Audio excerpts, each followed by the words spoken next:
목사님께서 우리 강사님 소개해 주시고 여러분들 은혜 많이 받으시기 바랍니다.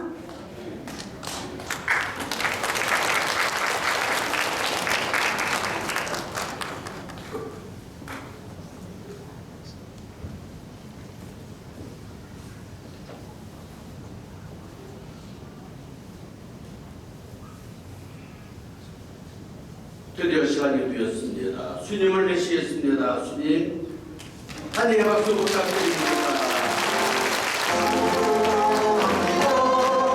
주의 사랑으로 환영합니다. 세상에 다 있어 주의 영광으로 주의 사랑으로 환영합니다. 바쁘신 시간 속에서도 저희들을 찾아와 주셨습니다. 그러나 오늘 날씨가 추워서 그런지 많이들 안 나오셔서 안타깝습니다만은 오시는 분들은 진짜 복받은 사람들이 됩니다. 잘 들어보십시오. 주님만의 주님과 더불어 함께하는 시간이 되시기를 다시 한번 기도합니다. 박수로 환영해 주십시오.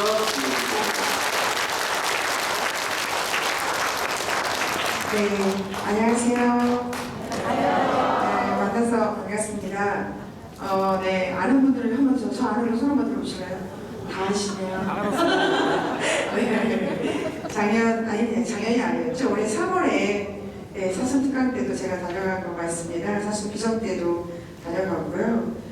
그때 나쁘지 않아서 다시 저를 도시부님께서 불러주셨습니다. 아무튼 또 다시 오게 돼서 굉장히 또 반갑고요. 또 영광이라고 생각합니다. 되게 잘들 지내셨어요? 네. 어떻게 좀 그때보다 많이 웃고 살았다. 수익 강의 전보다요. 강의 듣고 좀 많이 웃고 살았어요. 네. 웃으려고 했으나 쉽지 않았어요. 네.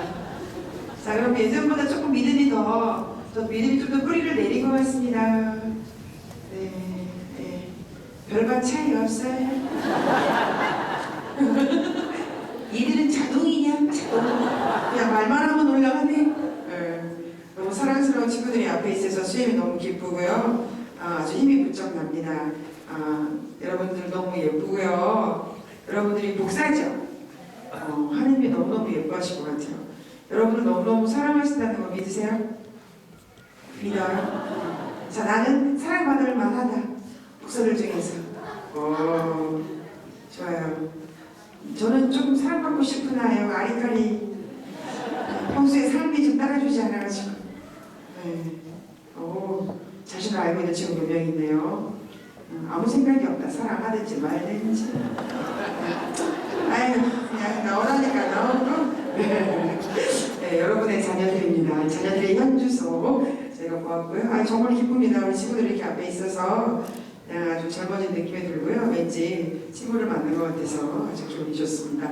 일단 시작 기도하고 여러분 편하겠지만 그래도 기도하고 오늘의 일정을 성령께서 잘 이끌어 가실 수 있도록 여러분의 몸, 마음, 영혼까지 내어드리면서 기도하겠습니다. 성부와 성자와 성령의 이름으로 자, 오늘 좋으신 주님 또 이렇게 새날을 허락해 주시고 저희들이 이렇게 한자리에 모여서 당신을 기억할 수 있도록 초대해 주심에 감사드립니다. 하느님이 인간이 되시어 우리를 너무나 사랑하셔서 하느님이시기를 포기하고 나와 똑같은 인간으로 오시는 그 성탄을 준비하는 거룩한 시간입니다.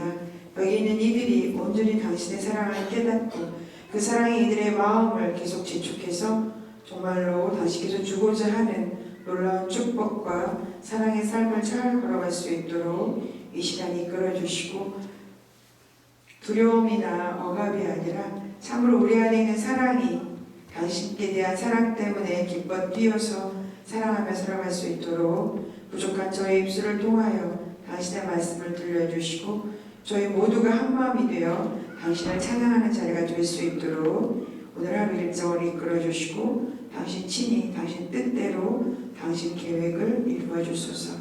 주님은 이미 저희를 알고 계시고 어떤 것이 필요한지 알고 계시기에 여기는 한 명 한 명을 온전히 맡겨드리며 당신의 자비와 축복을 청합니다. 특별히 당신께서 너무나 사랑하시는 우리 목사단 친구들이 함께 있습니다. 우리 친구들이 상처받지 않고 건강하게 자신의 꿈을 잘 찾아 나갈 수 수 있도록 우리 친구들에게도 성령의 빛을 내려주시고 이 시간이 지루한 시간만이 아니라 다시금 당신께 마음을 두고 잘 걸어갈 수 있도록 세상 안에서 신앙을 잃어버리지 않고 굳건한 당신의 아들과 딸들로 걸어갈 수 있도록 우리 사랑스러운 친구들에게도 축복해 주시고 이끌어 주십시오. 이 시간 당신께 온전히 맡겨드리며 당신의 영을 청합니다. 이 모든 말씀 길이요 진리요 생명이신 또 우리의 전부이신 우리 주 예수 그리스도를 통하여 비나이다. 아멘. 성부와 성자와 성령의 이름으로 아멘. 네. 행복하세요? 네. 진짜로? 네. 그래요. 좋습니다. 많은 사람들을 만나다 보면 사실 제가 가끔 그런 질문을 하는데요. 저는 모태신앙입니다. 그래서 엄마 뱃속에 있을 때부터 성당을 다녔고요. 태어난 지 7일 만에 저의 동의 없이 물을 부어가지고 세례를 받아놨어요. 제가 어릴 때부터 아가다라는 이름으로 살았고 신자가 아니었던 적이 한 번도 없었어요. 제 인생에서 예수님을 빼고는 사실 이야기가 안 되는 게 제 생명의 탄생부터 아마 사망하는 그 시간까지 그분하고는 뗄 수가 없을 것 같은데 혹시 여기서 모태신앙이었다. 나는 날 때부터 나도 신앙의 자유가 없었다. 네, 좋아요. 난 나이 먹어서 얼떨결에 왔다. 나이 먹어서 모태신앙이 아니고 나이 먹어서 신앙을 알게 된다. 훨씬 많네요. 네. 그러면 신자와 비신자의 차이가 가장 큰 게 뭔가요? 여러분들은 그리스도인이 되기 전과 비포와 애프터가 뭐가 틀려요? 그리스도인이 되기 전에 어떤 것이 그리스도인이 되고 나서 달라졌다. 뭐가 달라졌나요? 감사하는 마음이요. 감사하는 마음이 커졌다. 왜 좋아요? 또?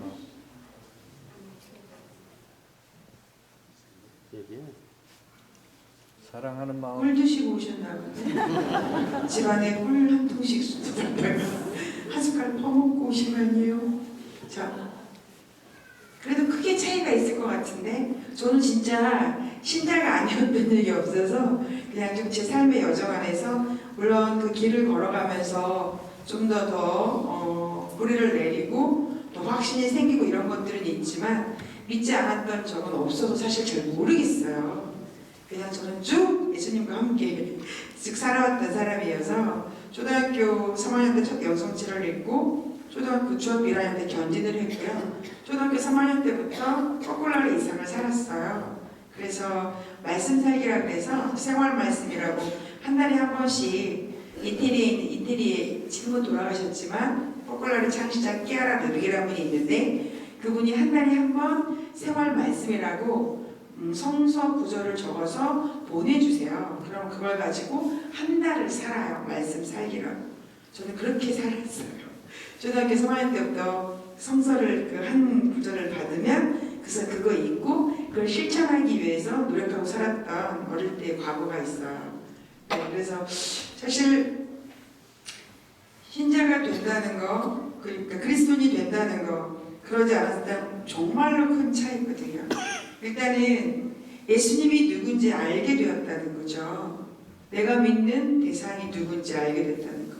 많은 사람들을요, 제가 이제 웃음 강의도 하러 다니니까, 제가 웃음 강사인 건 아시죠? 잘 나가는 웃음 강사인데, 세상 안에서. 근데 비신자들한테는요, 하느님이라는 말을 하면 못 알아들어요. 그냥 제가 말하는 하느님 하면, 하느님이라는 단어 하나에 수많은 감정과 수많은 내용이 들어가 있거든요. 하느님 하면 내가 만났던 하느님, 나를 살리셨던 하느님, 나를 성장시켰던 하느님, 나를 살게 하시고 우리를 구원해 주시고 사랑, 평화, 기쁨, 그 단어 하나에 엄청난 의미가 있는데 그런 얘기를 제가 그냥 하느님이라고 말하면 신자가 아닌 분들은 못 알아들어요. 그래서 그냥 단어 하나로 하느님이라고 말하는데 저 옛날에는요 못 알아듣는 게 되게 답답했었거든요. 그런데 제가 웃음 강의를 하면서 느낀 게 뭐냐면 그들은 못 알아듣는다는 게 당연하고 모르니까 어떤 말을 해도 못 알아들어요. 모르는 세계고 모르는 낱말이에요. 그래서 웃음을 얘기하면 다 알아들어요. 웃음이란 말은 다 아는 단어고 아는 말인 거예요. 그렇지만 우리가 말하는 웃음이라는 기쁨이라는 것도 사실은 하나님의 또 다른 이름일 수 있거든요. 참 기쁨은 세상 안에서는 없어요. 참 기쁨, 너희들이 앞에서 계속 움직이면 수연님이 헷갈린단다. 좀 집중해주면 좋을 것 같은데 괜찮겠어? 고마워. 참 기쁨, 참 행복이라고 말하는 게 우리가 마태복음에 보면 진복 8단이라고 그러잖아요. 세상에서 말하는 행복은 참 행복이 아니라서 참자를 붙여주신 거예요. 당신이 말하는 게 참 행복이다. 세상 안에서 말하는 행복은 뭐냐면 자꾸 외부적인 어떤 가진 거나 배운 거나 기능적인 면에 많이 맞춰져 있다면 하나님이 말하는 것은 존재론적으로 많이 맞춰져 있어요. 그러니까 뭘 잘해서 못해서 가져서 못 가져서 배워서 안 배워서가 아니라 그냥 너니까라는 존재론적인 거에 포커스가 맞춰져 있거든요. 그래서 사람들이 하나님에 대해서 일단은 비신자와 신자의 차이는 하나님을 알게 되었다는 게 저는 가장 큰 것 같아요. 예수님이 누군지 알게 되었다는 거. 그래서 세상에서 모르는 것을 나는 알게 되었다는 거고요. 그리고 그분을 통해서 사랑이 무엇인지도 배우게 된다는 거. 그리고 우리가 말하는 구원이라는 것이 무엇인지도 배우게 되고 기도라는 것도 사실은 배우게 되죠.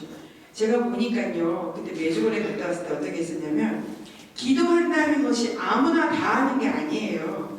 기도한다는 것도 은혜구나.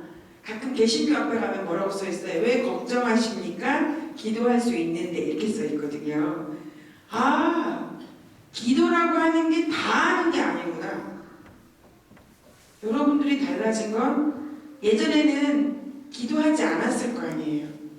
그런데 신자가 되고 나서는 기도를 하죠. 기도.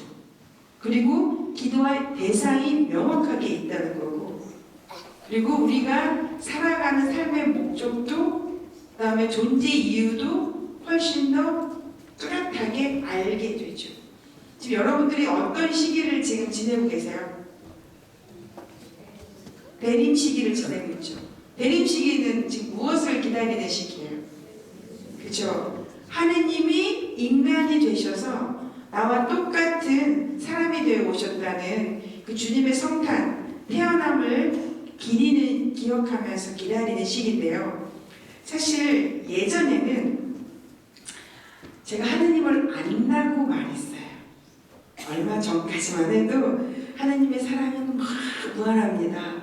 또 뭐 예수님의 사랑도 막 큽니다 이렇게 말했는데, 이제 살면 살수록 들을 수 있는 말이 뭐냐면 그분의 사랑이 얼만큼인지 모르겠다는 거예요. 그분의 사랑의 깊이가, 그분의 사랑의 넓이가, 사랑의 그 높이가 나는 모르겠다.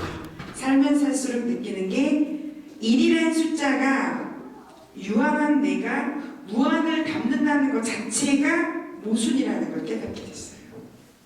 사실은 하느님을 알면 알수록 드는 느낌은 그분의 일하심이 얼마나 큰지 모르겠고, 그분의 사랑이 얼마나 깊은지 모르겠고, 그분의 전능하심이 얼마나 깊은지 모르겠다는 거예요. 예전에는 제가 표현할 수 있는 것만큼 표현하고 최대치라고 표현을 했었는데, 지금은 그런 모든 것들이 얼마나 미약한 표현인가 깨닫게 됐어요. 그래서 수도생활 한 10년 할 때 시행착오 많이 겪으면서 제가 아는 한도 내에서 설명을 하고 살았는데, 이제 20년을 향해 가고 의사생활 9년째 하고 있다 보니까 하나님이 사람들한테 일하시는 걸 보면서 느끼는 건 뭐냐면 그분의 자비로움이 얼마나 큰지 저는 헤아릴 수 없겠다는 거예요. 그리고 이제 깨닫는 게 뭐냐면, 제가 신앙생활 제 나이만큼 했거든요. 저 내일 모레 50인데요. 이제 내일 모레면 제가 신앙생활 50년인데, 제가 지금 여러분에게 전달할 수 있는 내용은 뭐냐면 지금 알고 있는 전부가 다예요. 이 말 이해하세요? 그러니까 제가 10년 뒤에 오면 또 다르게 표현할 수 있을 것 같아요. 그냥 제가 10년 전에는 몰랐던 것을 10년 지나고 나니까 아는 게 좀 더 많아졌어요. 그러면 앞으로 10년 뒤에는 지금보다 더 많은 것들을 알 수 있을 것 같아요.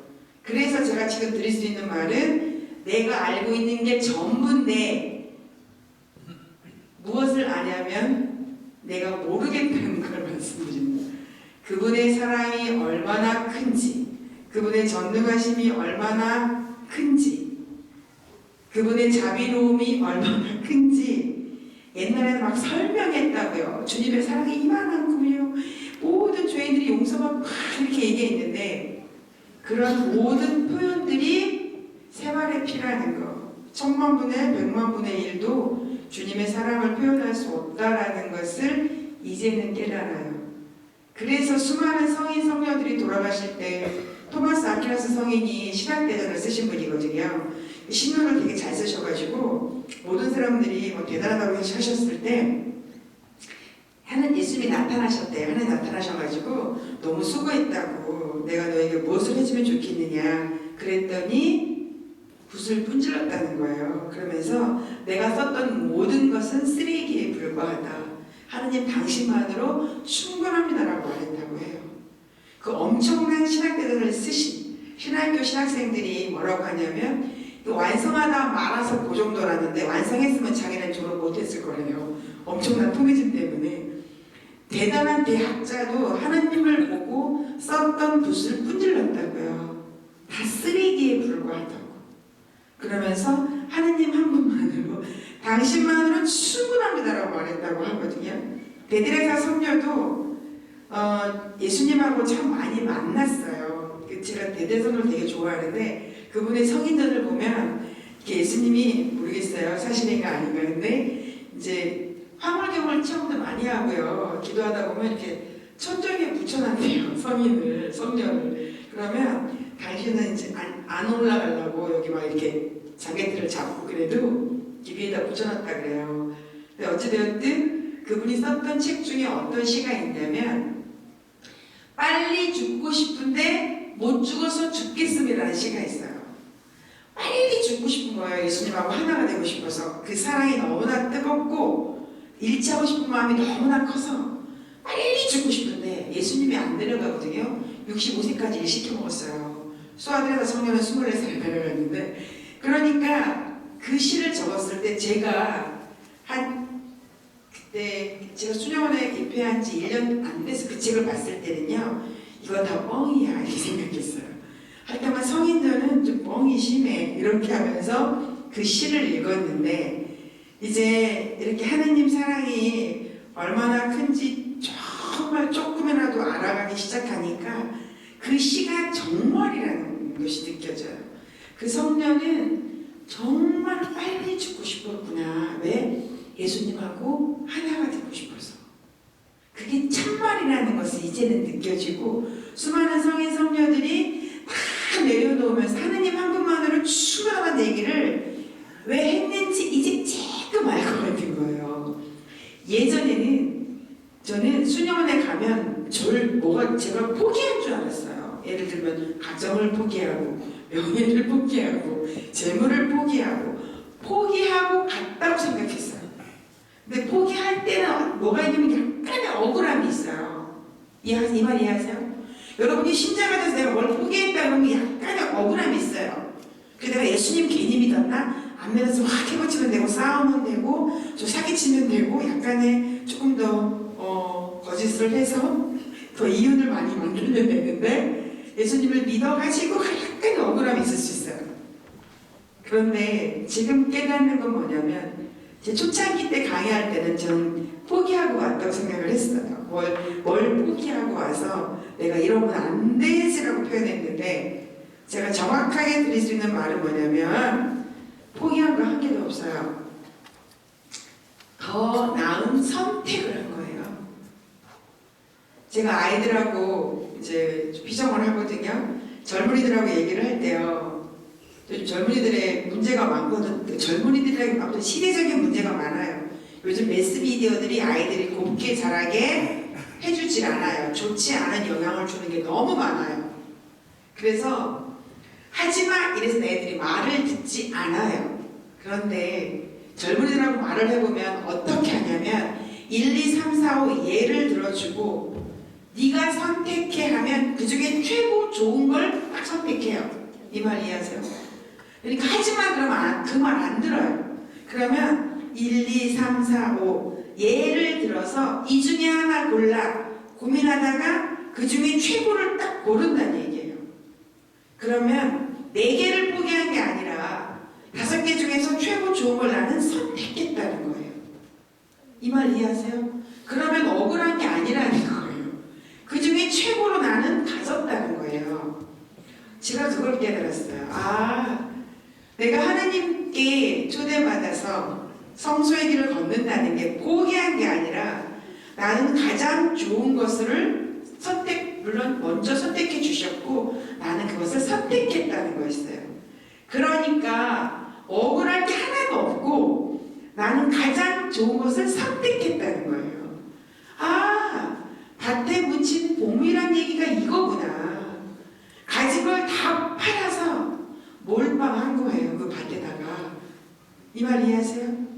그것을 이것보다 이게 더 좋으니까 나머지를 놓고 그거를 다 한다는 얘기예요. 그게 하느님인 거예요. 가장 좋은 거라서 나머지를 내려놓고 좋은 것을 제가 선택했다는 거였어요.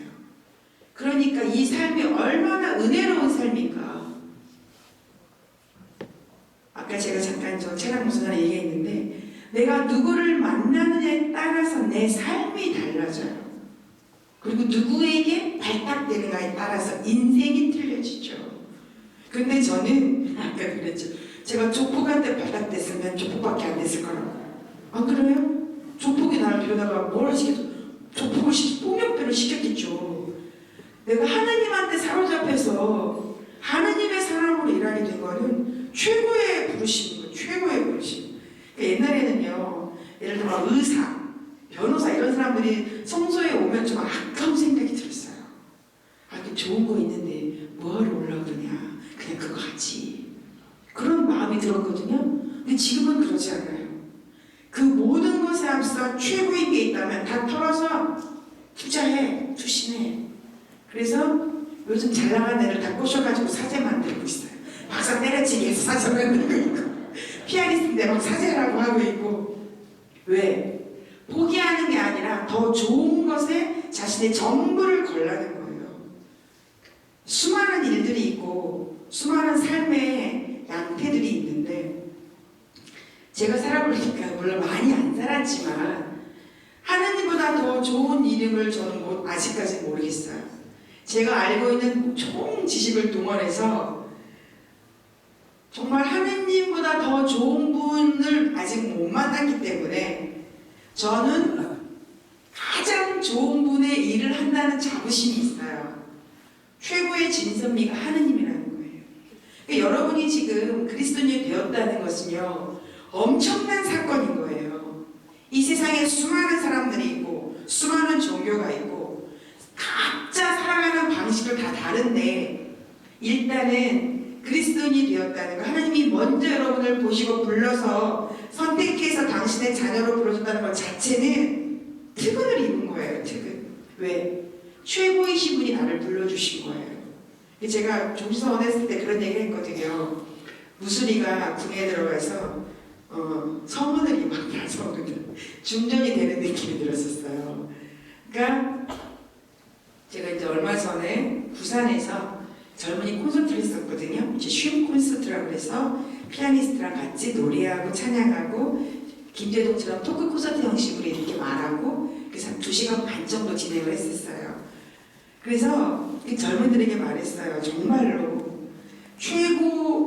너희가 정말 최고가 되고 싶다면 최고를 찾아가라. 이 말 이해하시죠? 누구의 제자에 따라서 스승이 최고면 그 제자는 수제자가 되면 최고의 스승이라서 그 사람은 최고가 돼요. 그 사람한테 배운 사람한테 다시 배우면 한 단계 미치잖아요.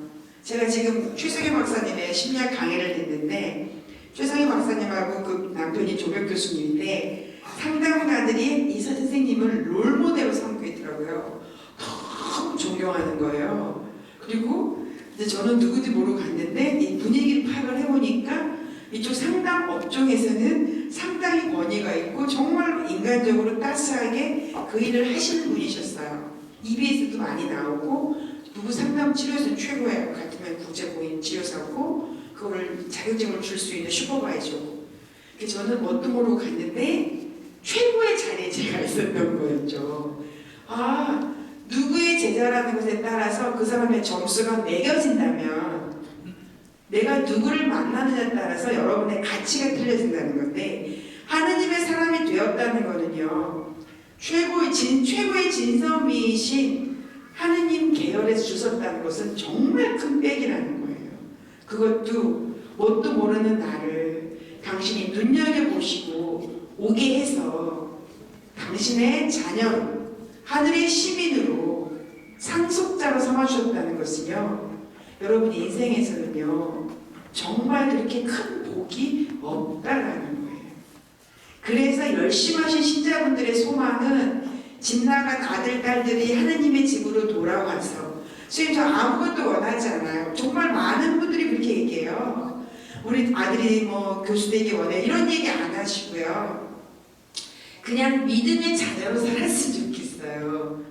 열심히 하시게 기도하시는 부모님들의 소망은 정말 그거예요. 그냥 냉담하는 자녀들이 주님의 집에 돌아왔으면, 저희 어머니도 마찬가지고요. 열심히 하신 엄마들이 눈 못 감을 때 가장 큰 이유는 자녀들이 하느님을 잃어버렸다는 거, 돌아왔으면 좋겠다는 거. 그러니까 제가 살면 살수록 정말 하느님의 사람이라는 게 너무 좋다라는 걸 느끼고요. 그래서 여러분들이 예수님을 알았다는 거, 오늘도 마태복음 11장 28절 30절 말씀 너무 좋아하는데, 그분이 주는 짐은 가볍고 그분이 주는 멍에는 편하다라고 말하는 게 맞아요. 수고하고 고생하는 사람들 다 나에게 와라. 그러면 내가 안식을 주겠다라는 거예요. 그런데 여러분들이 신자 생활이라고 말하거든요. 신자 생활. 그렇죠? 제 말이 틀려요? 맞죠? 대답 좀 해주세요. 저 혼자 하는 게 아니잖아요, 지금. 저 혼자 할 것 같으면 여기다 비디오 해고 틀으시면 되지. 왜 저를 불러가지고. 같이 호흡하는 게 되게 중요해요. 신자 생활이라고 하는 것은 일상 안에서도 그리스도인답게 생각하고 행동해야 된다는 건데, 저도 제가 수녀복을 입으면 수녀로 사는 줄 알았어요. 그런데 많은 경우는요, 옷은 입고 있지만 오랫동안 살았던 삶의 방식, 세상적인 방식으로 교회 안에 와서도 살아가요. 그래서 엄마들이 어떻게 해요? 성당 안 다니게 하고 학원을 보내요. 주임사 빠져도 돼, 공부해 라고 하세요. 그게 수녀님 세상이 다 그렇죠 라고 말하는데 그러지 않거든요.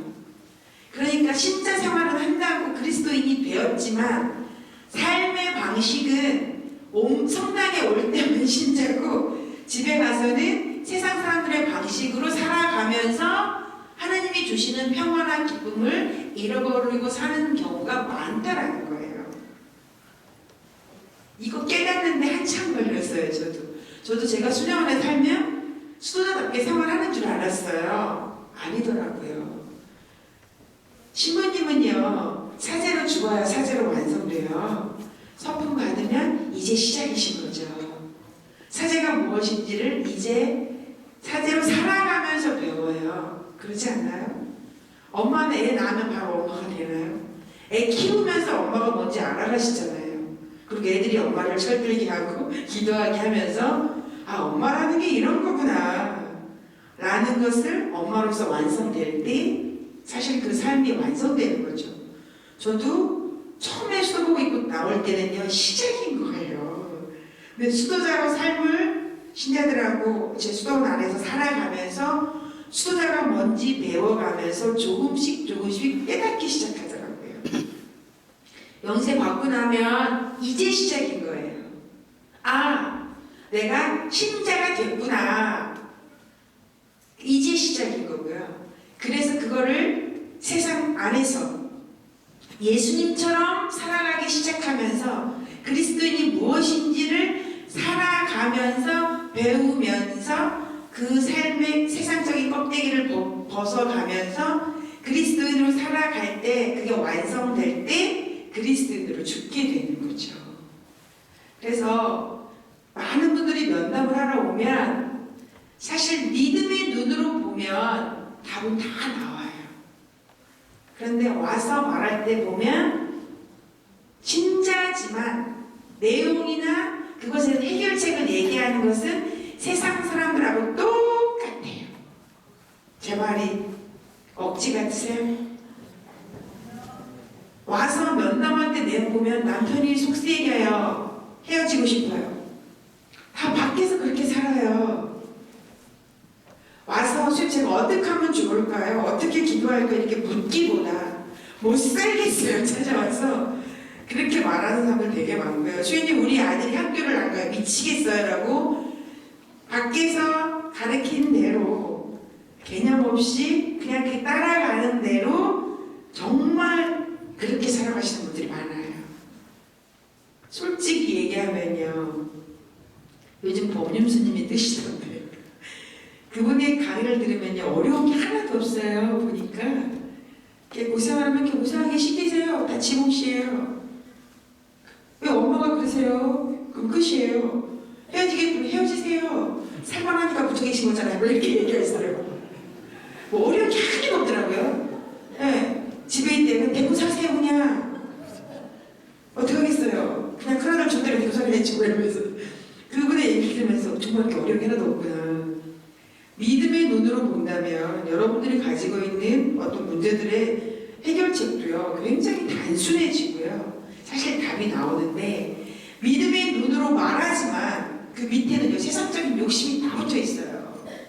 좋은 대학 보내려고요. 뭐 좋은 데 취직시키기 위해서 하느님의 뜻이 이 아이를 통해서 어떻게 이루어지고 있는지 내가 그 뜻에 얼마나 협력하려고 하는지 정말 이 아이가 내 나만의 아이가 아니라 하느님의 사람이라고 그거에 대한 협력해서 기도 안에서 키우는 걸로 고민하기보다 똑같다는 거예요. 그러니까 뭐죠? 수능 볼 때 막 100일씩 기도하면서 어떤 분들은 또 그 수능 볼 때 그 뭐죠? 그 미사임을 넣었다가 떨어지면 또 반납하러 온대요. 돈 달라고. 효용이 없다고. 효용이. 미사가 효용이 없다고. 이런 있을 수 없는 행태들이 벌어지고 있어요. 이게 지금 말이나 돼요? 그게 현실이에요. 그리고 대학 붙으면 성당도 안 나와 엄마도. 너무 그나마 물론 그렇게라도 하는 거 좋아요. 마음 모아주는 거. 하지만 구체적으로 삶을 보면 뭐 하는 거예요 그게요. 속지 마시라는 거예요. 정말 아까 제가 기도에 하나님의 사랑이 내 사랑을 재촉해서 그 사랑이 기뻐서 나오셔야 되는데 성사 보기 싫어서 뭐가 너무 찝찝해 뭐가 또 큰일 날 것 같고 이래 나오고 그러지 않았으면 좋겠는데 아직도 많은 사람들은 그런 식으로 움직이고 있더라는 거예요.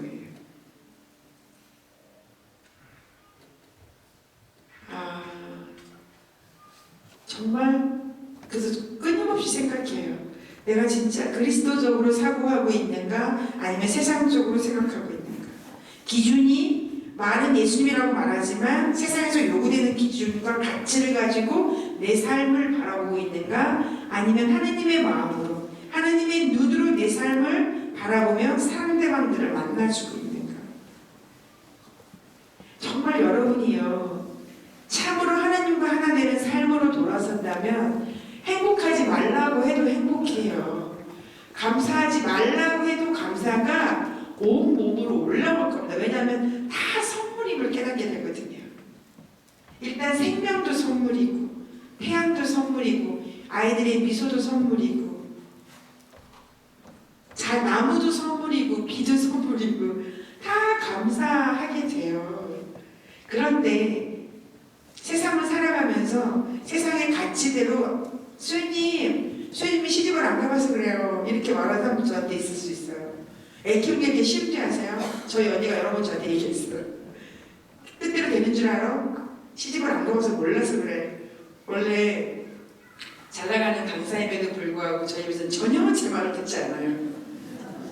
그래서 항상 하는 말이 뭐냐면 넌 아직 뭘 몰라 라고 얘기해. 그래서 제가 얘기하죠. 수천만 명을 만났다고 해도 그들이 알고 있는 저는 자기 동생인 것밖에 안 되더라고요. 제가 몰라서 이렇게 얘기하는 것 같으세요? 제가 2001년도에 은사를 받았고요. 2005년도부터 강의하기 시작해서 9년째 강의를 했고요. 2007년도부터 제가 피정을 만들어서 아이들 500명, 그다음에 어른들 500명, 5박 6일 피정을 했어요. 1년에 몇십만 명을 만나러 다녀요. 수많은 사람들 면담하고요. 수많은 아이들 만나고 이러면서 정말로 강의하면서 사람을 만나면서 이렇게 수면 위로 올라와서 딱 보여지는 것들이 있더라고요. 아, 이 시간이 헛된 게 아니구나. 사람 하나를 만날 때마다 교과서 같아요. 너무너무 신비롭고요. 그 안에서 일하는 하나님의 손길이 얼마나 놀라운지 표현할 수가 없어요. 한 명 한 명을 너무나 소중히 다뤄주시고 한 명 한 명을 온전히 알고 계셔서 정말로 그 사람이 행복해지기를 간절히 원한다는 것을 9년이라는 시간 동안 정말 많이 깨달았습니다. 어떤 사람도 단죄하지 않으시려고 해요. 그리고 끝까지 기다려주시고 제가 예를 들었나 25년 정도 냉담한 자매가 오셨었는데 굿하고 이러는데 3억을 썼어요. 그 5만 나쁜 짓을 하고 다니신다고 말씀하셨는데 그분을 제가 예언의 은사가 있는 건 아시죠? 머리에 손을 얹고 기도하면 주님이 주신 메시지가 있는데 그 자매를 기도할 때 주님이 뭐라고 하셨냐면 이렇게 말씀하셨어요. 딸아, 그 자매가 하느님한테 오고 싶은데 제가 워낙 죄를 많이 지었다는 자기 판단 때문에 여기를 들어오질 못했어요. 성당 입구를 못 들어오고 성모상 정도까지나 그 마당에서 왔다 갔다 하고 돈을 봉헌하고 싶어도 자기가 번 돈은 깨끗하지 않다고 생각해서 성모상 밑에다 놓고 가거나 이랬던 자매예요. 근데 용기를 내서 저희 피정에 왔었어요. 근데 그 피정에 왔는데 고개를 못 들어요. 예수님 앞에서 자기가 죄인이라고 항상 불안에 떨면서 살았었는데 그분에게 주님이 뭐라고 그랬냐면 나는 너의 죄를 다 잊었다 이러시면서 네가 지은 죄보다 내가 더 마음이 아픈 것은 네가 너의 죄 때문에 아파하는 너의 모습을 보는 게 내가 더욱 아프다 이러시더라고요. 그러면서 딸아 제발 기뻐해다오 나는 너를 이미 용서하였다 이렇게 말씀하셨어요. 그 자매님 완전히 변화돼서 하루에 8시간씩 기도하고 살아요. 오직 예수님으로 완전히 돌아섰어요. 한 명 한 명을 대하는 특히 이 아이들 안수할 때를 제 표정을 보면 정말 사랑하신다는 게 온몸으로 느껴져요. 한 번도 얼굴에 미소를 짓지 않은 적이 없어요. 어른들을 기도하려고 막 제가 왜냐면 너무 괴로워하시는 분들이 많으니까 어른들은 안수하면 막 제가 5만 상을 써요. 막 이렇게 아파하시는 분들이 많아서. 근데 아이들은요 이제 예수님이 이렇게 입이 귀에 걸쳐요. 너무너무 사랑하세요. 어떤 애도 똑같아요. 말썽쟁이든 뭐하든 걔를 기도할 때는요 당신이 너무 예뻐서 입이 귀에 샥 올라가요. 제가 이렇게 환하게 미소 지으면서 아이들 안수를 하거든요. 정말 예수님이 이 아이를 바라보는 그 느낌이 그대로 느껴져요. 한 명 한 명을 너무나 소중히 다루시고 그리고 정말 행복해지기를 원하시는데 예수님의 눈으로 돌아서고 예수님의 마음으로 돌아서면 그러면 세상적인 가치와 잣대로 하니까 우리를 늘 불안하고 두려움 속에 살아가는 거지 그렇게 살아가면 내일에 감사하고 행복이 기다리고 있다는 거예요. 저희 언니가 20년 넘도록 맹담을 했어요. 저는 많은 분들이 그렇게 얘기하시더라고요. 수녀님 집안이나 시모님 집안이면 다 신심이 좋은 줄 아시는데 다는 아니에요. 그래서 누가 이렇게 중매를 했다는데 그 집에 사제가 있다고 얘기하면 막 믿고 갈라 그러더라고요. 제발 그렇게 하지 말아달라 그랬어요. 개별적이에요. 그 시부님은 시집이 좋지만 속세기는 누가 반드시 있을 수 있어요. 저희는 저랑 엄마만 열심히 하고 나머지 열심히 하지 않아요. 그랬는데 어머니의 간절한 기도는 자녀들이 하느님께로 돌아오는 거였는데 사실은 매번 하느님이 사인을 주세요. 여러분 삶에서 내가 너를 지금 초대하고 있고 더 깊은 사랑으로, 더 깊은 축복으로, 더 깊은 믿음으로 초대하는 사인들이 반드시 있어요. 저희 오빠도 죽을 고비를 4번도 넘게 했는데 아직도 못 알아들었다가 이번에 제가 경고를 했어요. 오빠 이제 이번에 말 안 들으면 진짜 죽는다. 교통사고 엄청 많이 났었거든요. 그런데 이제 개우 미사는 가요. 미사. 근데 저희 언니도 20년 넘도록 힘들었는데 그러니까 아무리 말해도 등 따시고 배부르니까 기도하지 않아요. 먹고 살만하고 크게 어려움이 없으니까 그냥 열정하지 않아요. 그런데 형부가 간암으로 돌아가셨고요. 그리고 7년 전에 돌아가셨어요. 그래서 언니가 있는 돈을 다 털어가지고 식당을 했어요. 그것도 작게 하면 괜찮은데 한 150명이 먹을 수 있는 무슨 가든 같은 걸 했는데 한 번도 식당은 경험이 없는 자매가 그걸 했으니까 어떻게 됐어요? 말아먹었죠. 한 3년 하고 났는데 일단 그걸 운영하기 위해서 돈을 빌려 쓰다 보니까 얼마를 빌렸는지 모르게끔 된 거예요. 그래서 다 정리하고 났더니 빚만 이만큼 있었던 거죠. 그런데 일남 사녀 중에 우리 언니가 제일 잘 살아요. 그러다가 망했으니까 도와줄 사람이 아무도 없는 거예요. 맨날 전화 와서 죽겠다 그래요. 난 죽고 싶다. 답이 없어요. 형부 안 계시죠? 애들 키워야 되죠? 뭐 언니가 제일 잘 살다 망했기 때문에 다들 뭐 고만고만하게 살고 있고 뭐 저는 가진 게 없고 그래서 매일 죽겠다고 했을 때 언니한테 그랬어요. 언니 일단 살려면 그냥 성당에 가서 앉아있어. 괜찮아. 기도 안 해도 돼. 그래도 일단 성당에 와서 살려달라고 말해. 그랬더니 또 자기가 양심이 있어가지고 내가 그렇게 말 안 듣고 있다가 이제 힘들다고 이제 가가지고 거기다 어떻게 기도를 하냐는 거예요. 언니 생각으로 하나님을 담으려고 하지 말고 괜찮아. 이제나 저제나 돌아올까 기다리는 하느님이니까 일단 가면 좋아하셔. 그래서 일단 성당에 가서 일단 살려달라고 말해. 그래서 언니가 성당에 가서 죽을 것 같으면 성당에 와서 그냥 붙어있고 기도했어요. 그러기를 1년 6개월이 지났습니다. 맨날 죽겠다고 연락이 왔는데 제가 올 7월에 미국을 다녀왔어요. 애틀란타랑 보스턴을 갔었거든요. 그래서 동남부 성령대회 강의를 하고 보스턴의 한인성당에 은혜의 밤 이틀을 진행하러 보스턴에 있을 때였는데 갑자기 띡 카톡이 온 거예요. 늘 언니 때문에 신경이 쓰였어요. 왜냐면 맨날 전화해서 죽고 싶다고 말하니까 나도 죽을 것 같더라고요.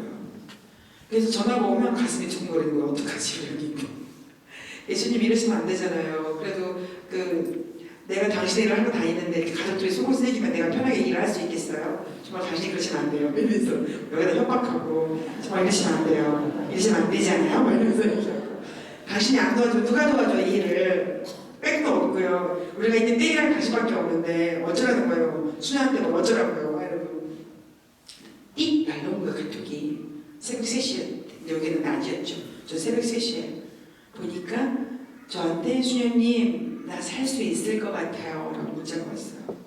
갑자기 너무 궁금한 거예요. 그래서 새벽 3시 나서 왜? 그랬더니 잘하면 돈을 받을 수 있을 것 같아요 이렇게 썼더라고요. 그래서 일단 내가 1차례 하고 다시 연락을 줄게요 해서 제가 이제 그때 강의를 하고 이제 집에 돌아와서 문자를 이제 막 주고받았죠. 카톡을. 그랬더니 놀라운 일이 생긴 거예요. 사실은 내가 하나님한테 언니한테 성당에 가 있으라고 말했을 때도 근데 일단 성당에 가면 언니는 살아. 목숨은 건질 거야. 모르겠어. 근데 어떻게 언니를 구해줄지 난 모르겠어. 왜냐면 답이 없으니까. 어떻게 해도 답이 없어요. 도와줄 사람 아무도 없고 그냥 답은 언니가 죽는 거 말고는 답이 없었어요. 진짜. 그래서 그래도 언니 일단 살아야 되니까 살다 보면 반드시 길이 있을 거야. 하지만 방법은 모르겠어. 그렇게 해서 있었는데 전화가 이제 통을 하다 보니까 어떻게 된 거냐면 정말 돈을 받은 거예요. 뭐냐면 형부가 돌아가시고 나서 보험 증권이 있었는데 어느 날 뭐가 좀 궁금해서 전화를 했대요. 보험회사에다가 뭐 좀 물어보려고. 그러다가 받을 돈이 있다는 걸 알게 된 거예요. 무슨 사망보험금인가 뭔가?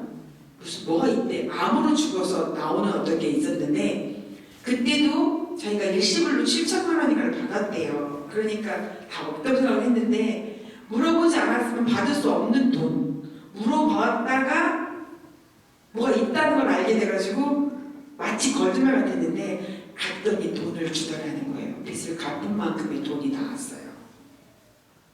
그래서 빚을 갚았어요. 이게 누구한테 빌려줬으면 그걸 갚을 능력이 없어요. 우리가. 그러니까 공짜로 돈을 줬어요. 그래서 그걸 갚았어요. 그래서 저번에 집을 이제 그런 조그만 옷가게를 하나 오픈했는데 언니가 제가 너무 감사하고 그래서 엄마도 울고 저도 울고 언니도 울고 저 하나님 감사합니다. 이거 기적 맞지? 그래서 기적 맞다 그랬어요. 근데 그때 갔어요. 언니네 개업식에 갔는데 언니가 이렇게 말하더라고요. 집 나간 딸의 기도도 들어주신다. 사람이 죽으란 법은 없나 보다. 하느님이 살려주기 전에 죽어서 그렇지. 이렇게 말하는 거예요. 그래서 내가 별말을 다 하는구나 이제 이렇게 그러면서 그 모든 것에 이제는 순서를 하느님으로 첫 번째 자리를 올려놓더라고요. 예전에는 늘 마지막 번이 하느님이었다면 다 필요 없이 제일 먼저 하느님의 시간 그리고 하느님의 일을 첫 번째로 딱 놓더라는 거죠. 그래서 절대 이거 잊으면 안 된다. 언니를 살려내신 그분의 전능하심과 그분의 사랑을 언니 잊으면 안 돼. 죽을 때까지 이제 50 넘게 시행착오 했으니까 이제부터는 정말 하나님의 시간, 하나님의 일을 첫 번째로 두고 나머지 감사하고 살자. 궁금해요. 그게 지금 얼마 안 돼요. 올 7월에 벌어진 일이니까 지금 몇 개월 안 됐잖아요. 앞으로 어떤 일이 언니 인생에 벌어질지 모르겠어요. 그런데 제가 많은 사람들을 만나면서 기적 같은 일들이 진짜 많이 일어나고 있다는 거예요. 그런데 이렇게 말하더라고요. 차라리 진작에 줬으면 내가 훨씬 편했을 텐데 이렇게 얘기하는 거예요. 6개월 전에만 줬어도 내가 절대 그렇지 않다. 절대 절묘한 타이밍. 미리 줬으면 언니는 그렇게 고마워하지도 않을 거고요. 또 나중에 줬으면 언니는 죽었을 거예요. 그런데 죽기 3초 전 숨이 끌 넘어갈 때 딱 던져주신 거예요. 하느님이 하는 일은요 1.1획도 어긋남이 없고요 1초도 어긋남이 없어요. 몇百억의 제가 정말 70억 인구를 기억하시는 하느님. 이제 그래서 놀란 건데 성서 이미 다 나와 있잖아요. 내 머리카락까지도 세고 계신다. 눈동자처럼 지켜보신다. 충분히 이해했어요. 엄청 많이 들었어요. 알고 계시지. 그랬는데 다 아는 내용이죠. 어려운 거 하나도 없잖아요. 나를 알고 계신다. 뭐 이런 얘기 처음 들어요? 아니죠. 그리고 나를 눈동자처럼 지켜보신다. 나를 창조하셨다. 다 믿는 내용이에요. 머리로 믿는 건 어려움이 하나도 없어요. 그런데 머리로 믿었던 게 가슴으로 오는 건 또 다른 체험인 거예요. 제가 어느 날 제가 예언을 하면서 느끼는 건데 그전에도 말했지만 지금 집 나간 남편 기다리는 자매님 19년째 기다리고 있어요. 왜? 주님이 이혼은 안 된다고 말했어요. 모르는 수녀가 처음 보는 수녀가 머리에 손을 얹고 기도하는데 딸아 이혼은 안 된다. 내가 허락한 짝이다. 네가 너의 남편 도와주지 않으면 구원받지 못한다. 나를 믿고 맡겨주면 내가 돌려준다는 얘기를 2005년도에 듣고 2013년까지 기다리고 있어요. 19년째 집 나간 남편을 기다리고 있다고요. 울산에 한 아이에게 초등학교 5학년짜리 아이였는 4학년짜리 아이에게 사랑하는 딸아 이러시면서 너는 착한 딸이다. 네가 비록 언니랑 자주 싸워도. 그래서 그 아이가 지금 피겨스케이팅을 하는데 김연아 제2의 김연아라는 꿈이라서 아주 이쁘게 생겼어요. 엄마가 갔다 와서 수현이 우리 딸이 착해졌어요. 하나님이 자기 보고 착한 딸이라고 했다고 언니랑 안 싸워요. 이렇게 얘기를 해주는 거예요. 그 엄마의 말을 듣고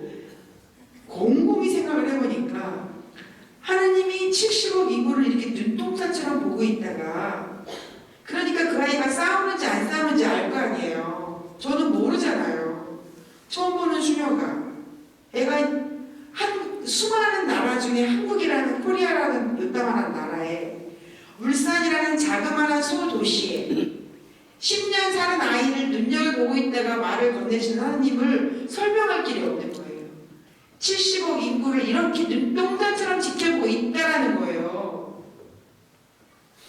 미국 가서 강의했는데 한 자매님이 기도를 해드렸더니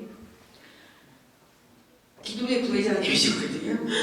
깜짝 놀라는 거예요. 내가 기도했던 내용 그대로 답을 주셨다는 거예요. 자기밖에 말하지 않았던 그 내용까지도 기가 막히게 말하면서 막 이러시더라고요. 원래 아셨잖아요. 아니 알긴 알았지만 이렇게 줄 몰랐어요. 하나님이 자기를 알고 있다. 물론 알아줬으니 그래서 너무 신기하다. 이렇게 말하시. 저도 수도 없이 들어서 알고 계시지 했는데 제가 기도하면서 저도 신기해. 어떻게 알았지? 이렇게 돼요. 제가 그래서 느낀 거예요. 하나님의 전능하심이 얼만큼인지 모르겠다는 거예요. 그 절대절묘한 타이밍에 저는 제가 신이 아니고서 너무 감사해요. 난 미쳐버릴 것 같아요. 내가 하나님에서 나는 진짜 심장부터 줄 것 같아. 전 세계에서 수많은 사람이 하늘에다 대고 기도하고 비 내려달라, 비 그쳐라, 뭐 축복 달라, 쟤 죽여달라. 머리 터지거든요. 그런데 그걸 들으시고 내가 했던 조그마한 옹알이까지 기억했다가 때가 되면 들어주시는 하나님을 어떻게 설명하냐고요. 속으로 하는 생각까지도요 살펴서 서프라이즈 해주세요. 깜짝 쇼. 기가 막히다니까요. 저희 수녀원에서 사회복지 하는 분들은 다 느껴요. 쌀이 따라지만 반드시 쌀이 들어온대요. 만두가 먹고 싶으면 만두 들어오고요. 저희 수녀원도요. 저희 수녀원 가난하니까 저 수녀원에 갔는데 진짜 KFC 햄버거 저 때는 그게 꽤 유명했어요. 지금은 잘 안 먹더라고요. 근데 저는 햄버거를 너무 좋아해서 오늘이 이 몸매가 됐죠. 근데 KFC를 너무 맛있다는데 수녀원이 횡성에 있으니까 KFC 매장이 없어요. 원주에도 없었어요. 그 당시만 해도 한 17년 전에. 지금은 생겼어요. 원주에는. 너무 먹고 싶은데 어머니가 6개월에 한 번 면회 오면 그때 햄버거를 사와서 제가 한 개 먹어요. 6개월에 하나. 너무 먹고 싶은 거예요. KFC 치킨이 먹고 싶었죠. 그래서 제가 계속 예전에 기도했어요. KFC 치킨 좀 보내주세요. 너무 먹고 싶은데 차마 청원자고 사달라고 할 수가 없죠. 수녀원에 와가지고 어떻게 주는 대로 먹어야지 걷다 대고 사달라고 할 수 없으니까 비싸고 이러니까 예수님 좀 너무 KFC 치킨 먹어가지고 전 이것 좀 보내주시면 안 돼요? 다음날 2박스가 들어왔어요. 한 달 내내 먹었어요. 한 달 내내. 아주 물리도록 기어먹고 뭐해서. 그런데 지금도 서울 수녀원에 살지만 만약 저희가 만약에 족발이 먹고 싶다면 진짜 족발이 들어와요. 그래서 한동안은 그래서 누가 기도했니? 오늘은 누구라고 이렇게. 근데 이런 신비가 너무나 많다는 거예요. 하느님이 직접 먹이고 살린다는 것을 체험한 분들이 정말 많아요. 우리 피정이에요. 수교 사화이신 한 분이 들어오셨어요. 어느 교구에 프라이버시가 있으니까 어느 교구의 사제님의 어머니세요. 근데 그 자매님의 얘기를 들으면서 우리는요 기절할 뻔했어요. 지금도 그런 일이 벌어지고 있다는 것에 대해서. 뭐라고 하냐면 자매님이 시집을 갔는데요. 엄청 가난한 집으로 가가지고요. 애를 없고요. 한 번도 동네를 나온 적이 없대요. 왜냐하면 애 입힐 옷이 없어서 기저귀로 애를 돌돌돌 말고 다녔대요. 그러니까 동네 차마 애를 데리고 나올 수가 없는 거예요. 왜냐하면 옷이 없어서. 그런 집이었어요. 남편은 알코올릭이었고요. 그 신우는 무당이었던 거예요. 그러다 어느 날 하나님을 알게 되고 여호와 증인 하다가 어떻게 또 하나님을 알게 돼서 캐톨릭으로 들어왔는데 남편이 하루는 딱 오셔가지고 그러더래요. 하느님이냐 나냐 이렇게 물어보더래요. 성당 다니지 말라고. 근데 그 성질이 대단하시대요. 그랬더니 이 자매님이 그러면서 자기는 이제 하느님이라고 말했대. 하느님. 그랬더니요 딱 가더니요 칼을 쑥 뽑아오더래요. 죽이려고. 그 자매님이 직접 저희 피정에 와서 그 자매님의 생생한 육성으로 말해준 거예요. 벽에 딱 붙었대요. 자기가 이렇게. 왜 눈을 그리고 눈을 감았대요. 눈을 뜨면 흔들릴 것 같아가지고. 눈을 딱 감고요. 이렇게 목을 잘 벨 수 있도록 이렇게 대줬대요. 진짜로 이렇게 눈을 딱 감고 딱 보시더니 잠깐의 침묵이 흘렀대요. 이 자매는요, 희교가 아니라 진짜 죽을 마음을 가진 거예요. 하나님을 만나서 난생 처음 행복이 뭔지 알았고 너무너무 기뻤다는 거예요. 그분 하나로 모든 걸 다 잃어도 좋을 만큼 좋았대요. 그래서 다 이렇게 됐더니 한 잠깐의 침묵이 잠그더니 칼을 떨어뜨리면서 다녀라 이러더라는 거예요. 그러면서 그 자매가 뭐라고 했냐면, 예수님, 그 자매 좀 대단하시죠. 그러니까 그 어머니 밑에서 아들이 사제가 됐죠. 이렇게 기도했대요. 어머니, 예수님, 저 혼자 구원받는 건 싫습니다. 우리 남편 신자 되게 해주세요. 대신 우리 남편은 눈으로 보지 않으면 안 믿으니까 나타나 주세요라고 기도한 거예요. 나는 절대로 혼자 구원받지 않고 남편이 세례받지 않으면 나도 같이 지옥에 가겠다고 얘기를 한 거예요. 그리고 12년을 빌었답니다. 예수님이 나타나 주셨대요, 남편한테. 그래서 세례받고 남편 돌아가셨어요. 그리고 그 무당 세례 받으셨어요. 승리하셨어요. 그리고 그 아들을 제가 알거든요, 사제를. 열심히 기도하는 사제예요. 그 기저귀로 칭칭 동요했던 그 사제가 기도하는 사제로 아름답게 살고 있어요. 그 자매님은요, 하느님이 어떤 분인지 알았고 그분을 통해서 얻는 기쁨과 평화가 세상에 줄 수 없는 것을 알았기 때문에 이미 삶 안에서도 전부를 걸고 그분을 선택했어요. 그랬더니 다 돌려주시는 거예요. 딸내미가 시집을 갔는데 그쪽에서 애 많이 낳지 말라고 그랬는데요. 생기는 대로 넷을 낳았어요. 쫓겨났어요. 시댁에서. 왜냐하면 낳지 말라는데 생기는 대로 낳으니까. 근데 그 자매의 탓은 아니잖아요. 자기네들도 조심을 해줘야지. 그래갖고 진짜 쫓겨났어요. 근데 이 자매님도요, 엄마를 닮은 딸이라 신앙심이 투철하잖아요. 애들 데리고 다 왔어. 그래가지고 친정 엄마가 아이 3년을 키워줬어요. 그랬더니 저희 삐져 오고 나서 그 엄마는 열심히 주일학교 선생님으로 열심히 시대에서 그러나마나 열심히 신앙생활을 하고, 그리고 났더니 3년 뒤에 들어오라고 그래가지고 지금 들어가서 잘 살고 있어요. 구체적으로 신자 생활, 그리스도인 생활을 살아가는 사람들이 있고요. 믿음으로 승리한 사람들이 있어요. 세상에서 손가락질 뭐하든 관계없이. 이번 저희 피정에는요 10명 남은 10명. 남편은요 약간 부족하시고 뭘 했냐면 저기 뭐죠?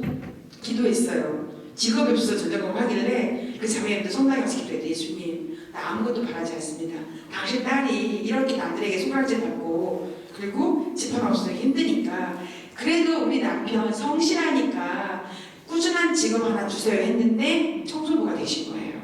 근데 사람이 굉장히 성실하세요. 유두리도 없고 그냥 자기가 맡은 일 하나만큼은 엄청 성실하신 거예요. 그리고 나서 아기를 거기도 주님 말씀에 힘입어서 아이들을 낳은 게 정말 10남매를 낳았어요. 말이 10명이죠. 7번째가 저희 피정 만나갔어요. 그러면서 제가 그랬어요. 5명 하느님께 봉헌해도 5명이나 남아요. 근데 딸들이 다 예쁘게 컸어요. 아들도 걔가 이제 우리 피정의 매력이라는 아이로 왔는데 지금 군대 가 있는데 너무 잘생겼고 계속 사제의 꿈을 갖고 있어요. 너무 예뻐요. 근데 어쨌든 처음에 엄청 막 사람들이 무식해가지고 남편도 이제 삐리삐리한데 애를 10명이나 낳는다고 저 대책 없다고 엄청 손가락질 했대요. 그 진짜 시장에서 배추 얻어 먹고요. 근데 그 시간을요 주님이 다 채워줘서 이제는 집도 아파트도 있고요. 딸들은 다 간호사 전문직으로 잘 키워냈고요. 이제는 남도 도울 수 있을 만큼 됐어요, 주님. 그러면서 그 시간에 제가 잘했죠라고 말하는 거예요. 지금은 그나마 이제 애서 얘기하지만 그 10명의 아이를 키우면서 얼마나 힘들었겠어요. 수많은 동네 사람들의 수군거림과 손가락질 다 받았지만 적어도 하나님의 뜻대로 살겠다고 한 거예요. 그런데 다 돌려주셨다는 거예요. 직접 그 삶을 사는 사람들의 이야기를 들으면서 저도 그러니까 힘들다고 왔던 자매님들이 막 믿음이 있다고 말했던 자매님들이 이 칼된 아줌마에게 했더니 다들 나는 믿음도 아니오. 나는 뭐 남편 고생시키는 거 아무것도 아니오. 이러면서 회개를 하시더라고요. 회개. 어떻게 저렇게 속색이고 자기 막 알코올리게 폭력스러운 남편을 위해서 남편이 구원받지 않으면 나도 지옥에 가겠다는 기도를 하냐는 거예요. 그러면서 완전히 바뀌시더라고요. 그런 그 강단 하느님 하나 딱 믿고 해주신다는 굳센 믿음 안에서 다 승리하시더라는 거죠. 한 자매가 찾아왔어요. 수녀원에 청원기 때까지 살다가 나갔어요. 몸이 안 좋아서. 그 자매가 시험관 하기로 하겠다고 찾아왔는데 양심에 걸리는 거예요. 하지 말라 그랬다 교회에서. 저한테 물었어요. 지금 어떡할까요? 결혼생활 3년 됐는데 아이가 없어요. 죽어도 나야 되겠니? 그랬더니 그렇게 하지 말라는 걸 참아서 해야 되겠어요. 근데 자기는 그러고 싶지 않대요. 그러면 우리 같이 기도하고 하지 말자 그랬어요. 그러면 수임도 같이 기도해 줄게. 우리 하나님께서 하지 말라는 거 하지 말자. 아이 없으면 둘이 재밌게 살아 괜찮아. 하고 그 아이를 이제 안 하게 했어요. 처음 하루 몇 번 갔었는데 제가 할 때마다 이게 양심에 걸렸던 거예요. 신자적 양심에. 지금 많이 하죠. 그래서 브리클리닉 가서 했는데 그 자매가 왔어요. 되게 선하게 신혼여행을 성교조에 간 자매들이거든요. 그래서 갔는데 저도 이제 예수님 이 자매가 정말 그 많은 상황에서도 당신의 방법으로 결정을 했습니다. 도와주세요. 태를 열어주세요. 기도했어요. 병원에서는 절대로 자연스럽게 아이를 가질 수 없다고 말했는데 아이 가져서 딸 낳아서 100일이 지났어요. 박수 한번 줘야 되나?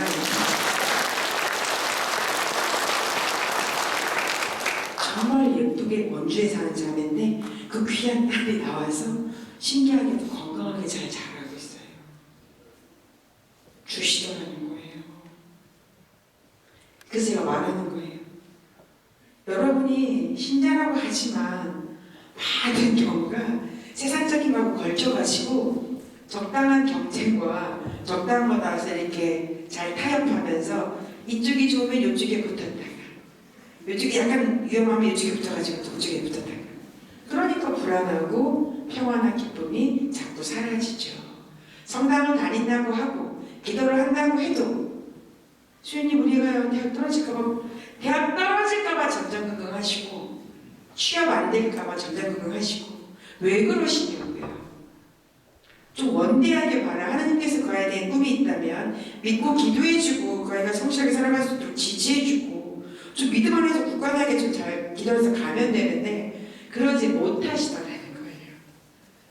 근데 진정으로 신앙이 있는 자들은 하나님의 사랑이 얼마나 큰지 아는 사람들은 믿는다는 거예요. 하나님이 나를 살려주겠지. 그리고 가장 필요한 것으로 채워주겠지라는 게 있다는 거예요. 단지 내 방식, 내 때가 아닐 뿐이죠. 내가 원하는 방식, 내가 원하는 때가 아니지만 내가 원했던 그거를 훨씬 더 멋있게 세워주세요. 저는 꿈이 개그맨이었어요. 개그맨이어서 늘 텔레비전에 나가는 게 소원이었죠. 저는 밖에 있을 때 많이 기회를 틈탔으나 되는 일이 없었어요. 수녀원에 와서 제가 이렇게 텔레비전에 나갈 줄 몰랐죠. 개그맨이 아니고 수출하다라는 게 훨씬 품이 있어요. 똑같이 남들에게 웃음을 주는 거지만 삶의 변화를 유도하고 그리고 행복해지게 도와주는 거예요. 말장난해서 웃기겠다는 게 아니라 원초적으로 삶을 바꿔서 웃고 감사하고 살라고 말하는 건데 삶이 바뀌고요. 사람이 변화되는데 훨씬 탁월해요. 제가 꿈꾸는 거 남이 웃는 것도 좋았고 내가 웃는 것도 좋았어요. 그리고 누가 날 보고 웃는 게 행복했어요. 그래서 저는 그게 개그맨이면 될 줄 알았는데 주님이 보시기에는 그것보다 제가 좀 더 품위가 있는 거예요. 지금 이쪽으로 수녀가 돼서 전 세계에 강의를 하는 수녀로 바꿔주셨어요. 훨씬 더 좋아요. 내가 꿈꿨던 꿈보다 더 크게 채워주신다는 거예요. 그거에 대한 확신이 있어요. 그러면 신자로 살겠다고 했을 때 내가 필요한 시간만 와서 1시간 하고 가버리고 어찌되었든 하나님하고 나하고 정들이기가 돼서 충분히 그분의 뜻이 내 삶에서 이루어질 때 내가 하늘의 천국의 기쁨을 맛보는데 그거를 마치 필요할 때만 먹는 진통제처럼 이렇게 조금씩 먹어서는 안 된다는 거죠. 자기 시간에서도 10분의 1을 주님께 드려야 되고요. 내가 가진 능력의 10분의 1도 바쳐야 되고 그리고 봉사도 하셔야 돼요. 심리학 시간에 들어본 걸 이게 뭐가 있냐면 잘 죽는 사람, 행복한 삶을 사는 사람의 공통적인 특징이 데이터로 나왔는데 2가지가 있대요. 첫 번째, 감사하는 삶을 사는 사람들이 잘 죽더래요. 행복한 삶으로. 2번째가 베푸는 삶을 사는 사람. 다들 행복한 죽음을 맞이하고 자기 삶에 대해서 만족하더라는 거예요. 그런데 이 2가지는 누구나 다 할 수 있어요. 있는 자만이 아니라 여러분도 다 할 수 있다라는 거예요. 그래서 내가 가지고 있는 시간의 10분의 1 주님한테 봉헌하셔야죠. 내가 가진 능력의 10분의 1 바치셔야죠. 내가 가진 재능, 돈 바치셔야죠. 그건 원래 하느님의 것이니까요. 어떤 분이 참 많은 걸 배워요. 저는 사람만큼 좋은 게 없는 것 같아요. 사람을 통해서 정말 많이 배워요. 다 교과서로 생각해요. 여러분들이 다 저에게 스승이라고 생각이 되는데 한번 택시를 탔어요. 근데 그분이 굉장히 기분 좋아하시는 거예요. 밝은 표정으로. 그래서 뭐가 이렇게 즐거우세요? 그랬더니 주님 저는 이렇게 일할 수 있는 게 너무 즐거워집니다. 그래서 왜요? 그랬더니 자기 교도소 가다 나온 지 얼마 안 됐대요. 그런데 나왔더니 부인이 집을 나갔대요. 자기 아들이랑 둘이 살고 있대요. 근데 먹고 살기 막막하더라는 거예요. 근데 택시 운전을 할 수 있어서 근데 그러면서 이제 하느님을 계시교는 그런 게 있잖아요. 영접했다고 표현을 하더라고요. 하나님을 영접했대요. 그러면서 표현하기를 이렇게 일할 수 있어서 너무 좋다라는 거예요. 하루하루 이렇게 내가 움직여서 우리 아들과 내가 밥을 먹고 살 수 있는 게 고맙다는 거예요. 그러면서 11조를 매일 뛴대요. 버는 거에서 11조를 뗀대서 내가 그랬어요. 아깝지 않으세요? 이렇게 얘기했어요. 왜냐하면 워낙 조금 버는 것을 떼시니까. 그랬더니 그분이 이렇게 표현했어요. 수연이 그게 왜 아까워요? 내 돈이라고 생각하니까 아까운 거지. 이게 하나님의 것을 하나님께 돌려드리는 건데 이게 왜 아까워요? 이렇게 말씀하시는 거예요.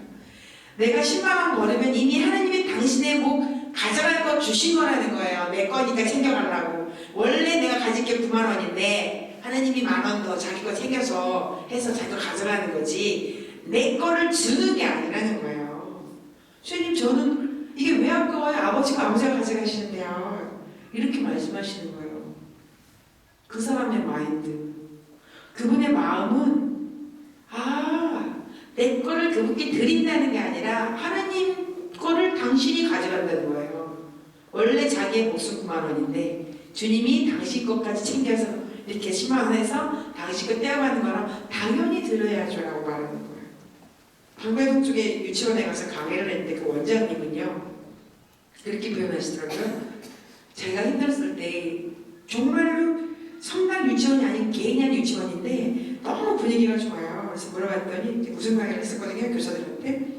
교사들하고 이제 학부형들한테 했는데 그렇게 표현하시더라고요. 나눔을 굉장히 많이 실천하세요. 되게 기부도 많이 하시고 뭘 잘 나누셔서 그랬더니 그렇게 하시는 거예요. 아무튼 큰 돈을 많이 내셨더라고요. 이렇게 성당 듣는 데도 내시고 무슨 상도 봉헌하시고 무슨 얘기 하다가 근데 괜찮으세요? 그랬더니 수연님 저는요 하늘 보험에 보험을 든다고 생각해요. 그러면요 하느님이요 보험이 어떤 건지 아시죠? 무슨 일이 생기면 다 탕봉된다는 거예요. 자기 아들이 굉장히 어렵게 된 상황에서 자기는 차고 넘치게 하나님의 손길을 다 느끼면서 잘 해결된 케이스를 말씀해 주시면서 저는 이미 보험을 타먹었어요 라고 얘기하더라고요. 자기는 기쁘게 언제든지 연락만 달래요. 자기는 기쁘게 보험 들겠다는 거예요. 공짜 없다는 거예요. 하나님이 다 주시더라는 거예요. 그런 것들에 대해서 그런 마음으로 주님 걸 먼저 챙기잖아요. 정말 당신의 사람 다 오늘 먹을 거 다 챙겨주세요. 들의 꽃도 하늘의 새도 먹이시거든요. 그거 진짜 맞아요.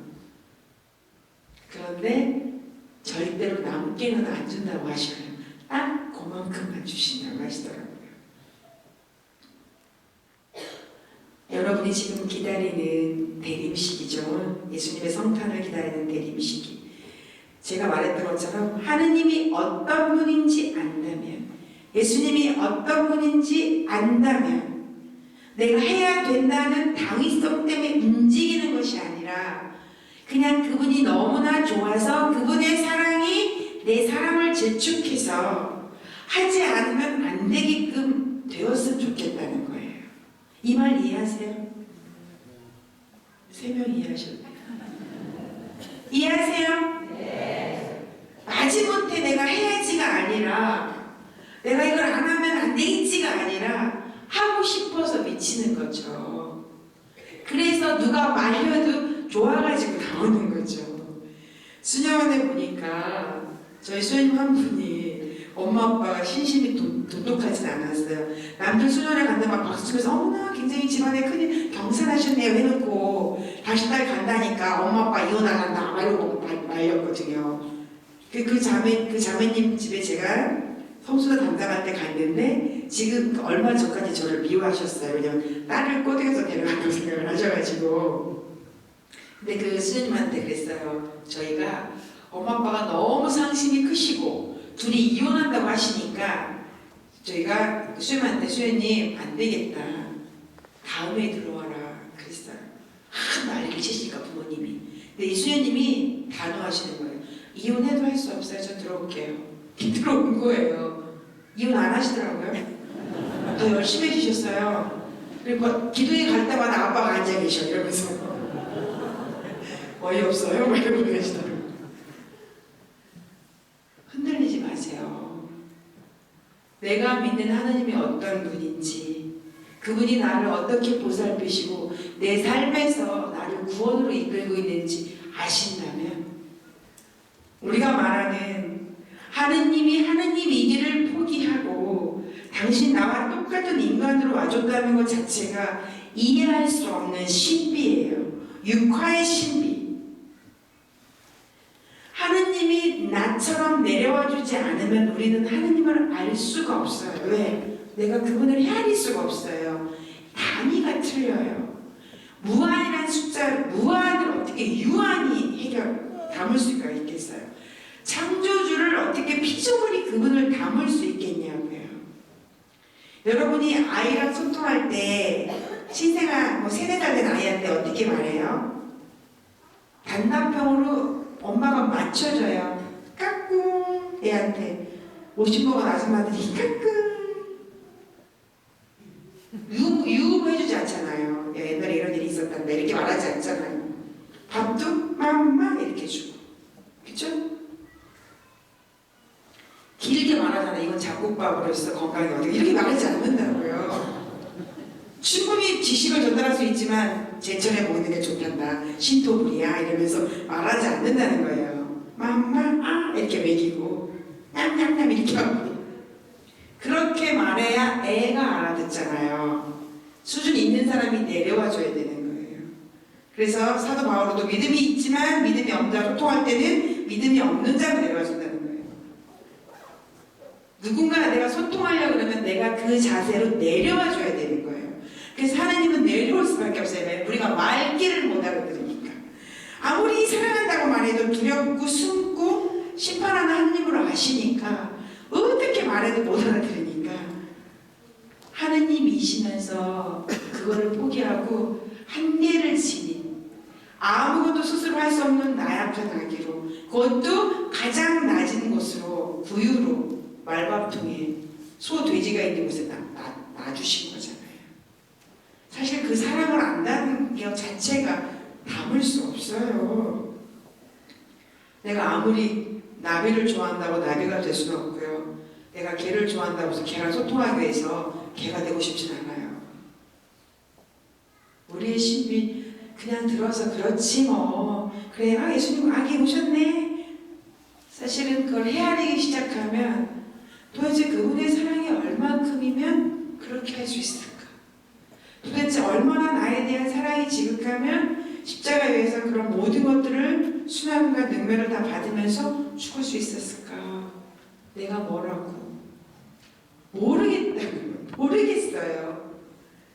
하지만 적어도 내가 알고 있는 모든 지식을 총 동원해도 나한테 그런 사랑을 주신 분은 아직까지 제가 아는 이름은 예수 그리스도밖에 없어요. 여러분 누가 있으세요? 저한테 알려주시면 제가 다음 강의 때 써먹을게요.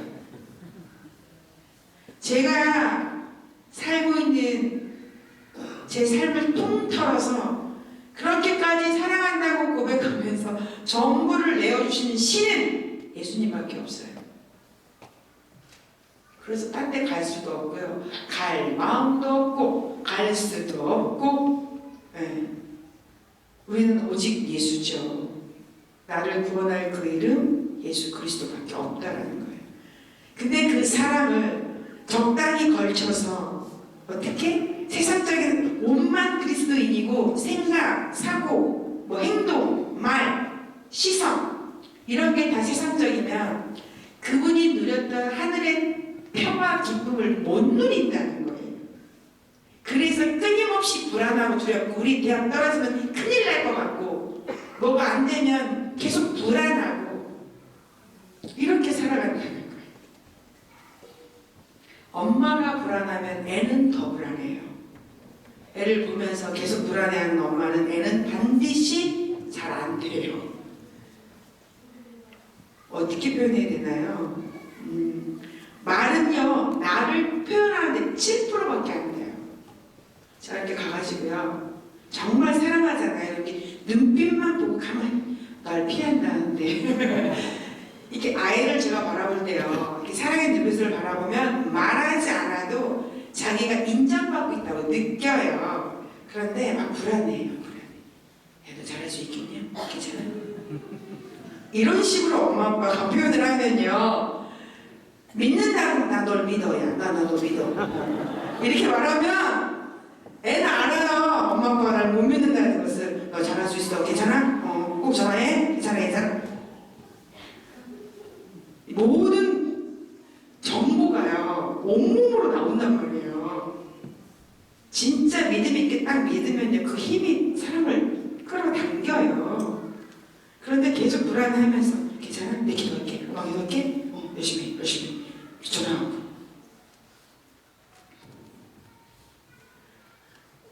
돌아서시라는 거예요. 그리스도인이 되었다는 것은요 정말입니다. 최고의 특권을 입으신 거예요. 최고이신 분에게 사로잡히고요. 이 세상에 통틀어서 최고의 진선미이신 하나님께 여러분이 선택받았다는 거예요. 자부심 가지세요. 그리고 적어도 세상적인 논리로 살아가지 마시라는 거예요. 첫째 자리에 그분의 일하신 그분의 마음, 그분의 시선으로 가족을 보고 나를 보고 세상을 보시라는 거예요. 그래서 불의할 때, 정의롭지 않을 때 우리는 분노해야 돼요. 사람을 소중히 다루신 하나님의 생명에 어긋나는 것을 우리는 화나야죠. 이 말 이해하세요? 하나님의 눈으로 보라는 거예요. 소중하지 않은 게 하나도 없다라는 거예요. 근데 그런 것들이 훼손되고 그런 것들이 엉망이 될 때 우리는 안에서 울컥증 올라와야 돼요. 내일이 아니니까 이렇게 말할 수 없다라는 거예요. 그래서 기도하고 찾아와서 같이 기도하고 연대하고 하나님의 법이 하나님의 뜻이 내가 살고 있는 이곳에 이루어져야 된다는 거죠.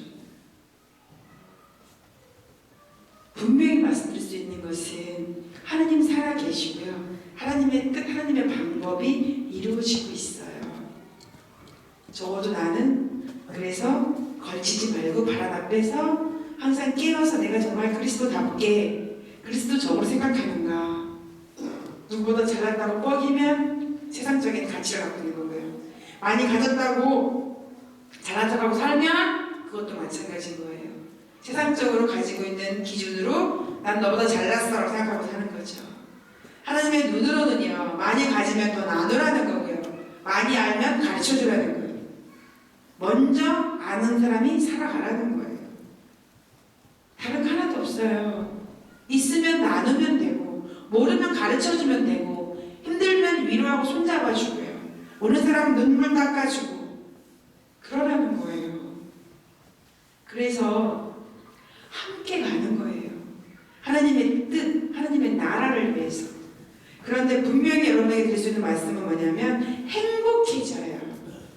누군가가 구원의 여정으로 하나님의 사랑의 그 행로로 방향을 틀어서 그 사람이 빛나는 존재로 서기 시작하면 그걸 보는 게 행복해져요.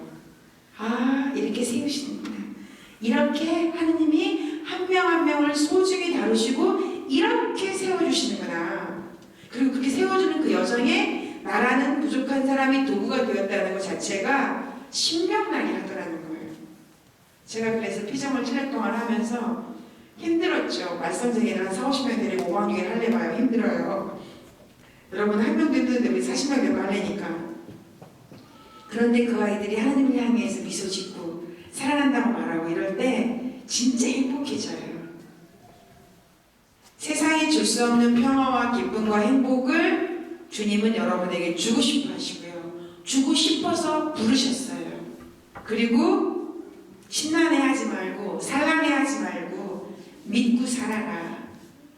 수고하고 짐진 자들은 다 나에게 와. 나에게 오면 내가 안식을 줄게. 그리고 나에게 와서 내 멍에를 메고 나에게 배워라. 그러면 내가 주는 멍에는 편하고 내 짐은 가볍다라고 말씀하시는 그 말 100%입니다. 절대로 세상이 줄 수 없는 거를 그분은 우리에게 주실 수 있어요. 모르겠습니다. 이 촛불이 이렇게 하나하나 밝혀져서 빛을 보신 예수님을 여러분들이 만나게 될 텐데, 요한복음을 보면 그렇게 나와 있죠. 세상에 빛이 왔지만 세상 사람들은 빛을 좋아하지 않았다는 거예요. 어둠을 더 사랑했다고 말해요. 다 빛을 좋아하는 게 아니라는 거예요. 다 더불어 살아가기를, 다 존중받는 사회를, 다 인정받고 살기를 원하지 않는다는 거예요. 왜? 개 중에 많은 사람들은 그 위에서 군림하고 싶어하는 사람들이 많이 있다는 거죠. 제자들에게도 말씀하셨어요. 세상 사람들이 통치자처럼 내가 오지 않았다는 거, 나는 섬기러 왔다고 얘기하시죠. 그리고 너희들을 위해서 목숨을 내어주러 왔다고 해요. 그게 그리스도적인 시각인 거예요. 만만치 않아요. 하지만 굉장히 행복해집니다. 그리고 힘이 있어요. 우리 그자매님처럼 칼이 들어와도 담대하게 그렇게 하고 그리고 이겨내시더라는 거죠. 저는 요즘 연락을 하면 문자를 하는데 답을 안 받으셔서 제가 이제 얼마 전에 성모 울타리라고 출소자들이 거기 살고 있는 공동체에서 다녀왔는데 거기 좀 모시고 가서 직접 그 이제 육성으로 들려드리려고 연락을 했더니 잠수를 타셔서 연락이 안 돼요. 맨날 어디 들어가서 하루 종일 기도하십니다. 핸드폰은 받지도 않고요. 그냥 꺼놓고요. 하루 종일 어디 가서 집중기도 하시니까 받지도 않으세요. 그러니까 때때로는 어떤 부분은 이제 그분 같은 경우는 물론 일상의 어떤 부분도 좀 없지 않아 있겠지만 어찌되었든 모든 것에 항상 첫 번째는 하느님이었고 그분의 믿음대로 많은 것들이 사실은 이루어지는 체험을 하고 계시니까 또 그렇게 살고 다시 또 그 체험이 자기를 더 뜨겁게 받으니까 또 더 열정해지고 그 열정하면 또 다시 하나님을 체험하게 하고 그 체험이 너무 좋으니까 더 열정해지고 이렇게 살아가시더라고요. 여러분 어떻게 살고 싶으세요? 어떻게 살고 싶으세요? 대충 살고 싶으세요? 자, 오늘 숙제 냅니다. 내일도 여러분 만날 건데요. 나는 정말로 그리스도인으로서 살아가고 있는가? 아니면 신자라고 말하지만 내 모든 기준과 가치와 생각은 세상적인 걸로 움직이고 있는가? 내가 내 자녀를 어떤 눈으로 바라보고 내 배우자를 어떻게 바라보고 있는가? 정말 나는 그리스도인의 시각으로 내 삶을 살고 있는가? 아니면 성당 미사 때만 와서 몇 때만 신자고 생활 안에서는 남들과 다르지 않는가? 그분의 사랑을 내가 정말 깨닫고 그 사랑이 나를 재촉하고 다그치는가? 그러지 않다면 저는 이번 대림식에 돌아서야 된다고 생각해요. 그 사랑 깨닫고 그 사랑이 나를 재촉하고 그래서 정말로 나를 뛰어들게 하고 나누게 하고 기도하게 하고 그렇게 했으면 좋겠어요. 오늘 고민해 보시고요. 잘 찾으셔서 하나하나 다시 신자들의 삶으로 돌아섰으면 좋겠습니다. 물론 저도 그렇고요. 저도 때때로 이렇게 말하는 것은 저 또한 그런 삶을 살았고 지금도 부족하지만 그런 부분이 있을 거고요. 앞으로 그걸 찾아 나갈 거기 때문에 그래요. 제가 하나님 나라에 들어가는 그 시간 때쯤은 정말 우리 아가다는 나를 닮았구나. 너는 정말 예수님이 나를 향해서 우리 아가다가 나를 참 많이 닮았구나 라고 많이 듣고 싶어요. 그러면 정말 행복할 것 같아요. 아버지를 만나러 갔을 때 예수님이 저를 향해서 너는 참 나를 많이 닮았구나. 좋은 말 아닌가요? 여러분도 그랬으면 좋겠어요. 말씀 하나 읽고 마무리하겠습니다.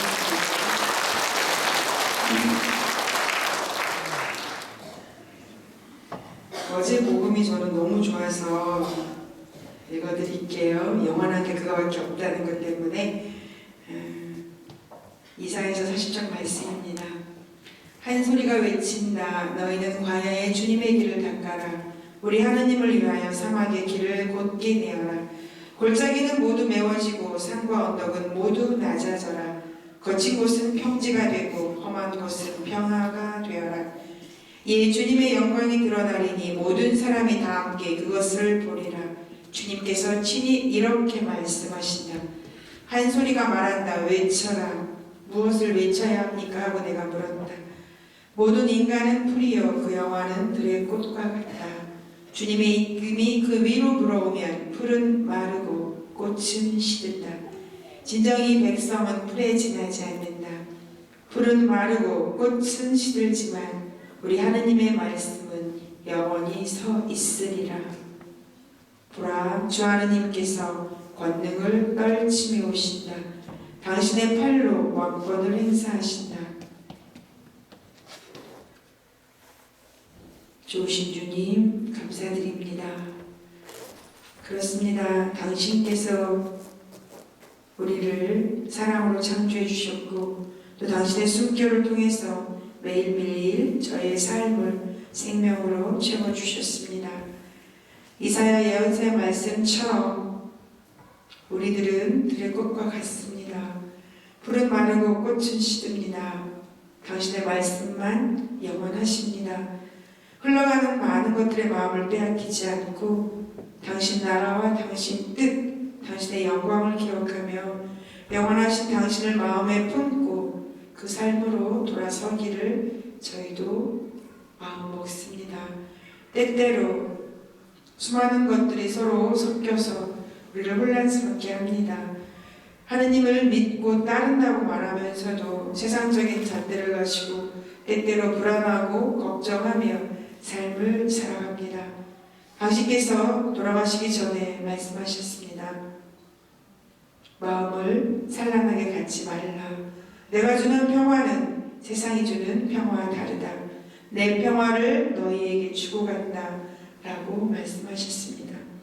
주님, 여기 있는 저희 모두가 세상 안에서 살아가는 사람들처럼 살아가는 것이 아니라 당신께서 하나님 아버지의 뜻만을 찾고 그 뜻을 위해 전부를 내어주었던 것처럼 그리고 그 뜻을 통해 온 땅에 구원이 온 것처럼 저희 모두도 당신의 뜻을 찾고 당신과 하나 되어 이들이 살고 있는 가정과 이웃과 이 세상에 구원을 전하는 자로 살아가게 도와주십시오. 주님 깨어있게 해주십시오. 내 생각과 내 말과 내 마음이 무엇을 향해 있는지, 누구를 향해 있는지, 어떻게 살고 싶은지 깨어 알아차릴 수 있도록 이들의 영을 열어주시고 이들의 무딘 마음을 부드러운 마음으로 바꿔주시고 정말 당신의 사랑이 이들의 마음을 가득 채워서 그 사랑이 너무나 좋고 감사해서 더욱더 이들의 마음이 사랑으로 재촉하고 다그쳐져서 당신과 이웃을 더 깊이 사랑하며 살아갈 수 있도록 이끌어 주십시오. 주님, 이 시간 감사드립니다. 한 명 한 명을 당신께 맡겨드립니다. 세상에 빛나는 별처럼 당신의 향기를 지닌 자로 빛과 소금으로 우뚝 서서 살아갈 수 있도록 이들의 열정을 더욱더 뜨겁게 태워주시고 당신을 향한 이 여정을 잘 걸어갈 수 있도록 세상과 악과 유혹에서 지켜주십시오. 주님, 뜨겁게 당신과 또 사람들을 사랑하며 나누며 베풀며 살아가고 싶습니다. 당신을 알고 싶습니다. 당신을 만나고 싶습니다. 당신을 기다리는 이 시기 이들의 마음에 간절한 갈망과 간절한 사랑으로 채워주십시오. 감사드립니다. 영광이 성부와 성자와 성령께 성부와 성자와 성령의 이름으로 아멘. 찬양하시겠습니다.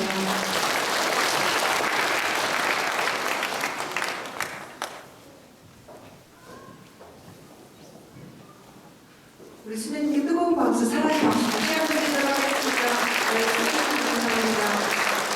주님 말을 통해서 주님이 얼마나 좋으신지 오늘 이 시간은 주님의 감사들을 모두 서서 율동을 통해서 우리 하나님의 감사에 기도하도록 하겠습니다. 난 주님이 좋아요. 함께 하겠습니다.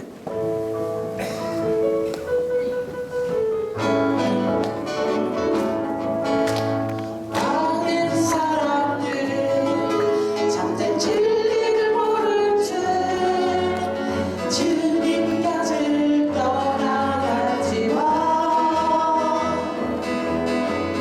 내가 만난 주님은 참 사랑이었고 진리였고 소망이었어. 난 주님이 좋아요. 난 주님이 좋아요. 주를 사랑한다던 외로운 고백처럼 난 주님을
글씨로 여러분들에게 안수도 해주시게 됩니다.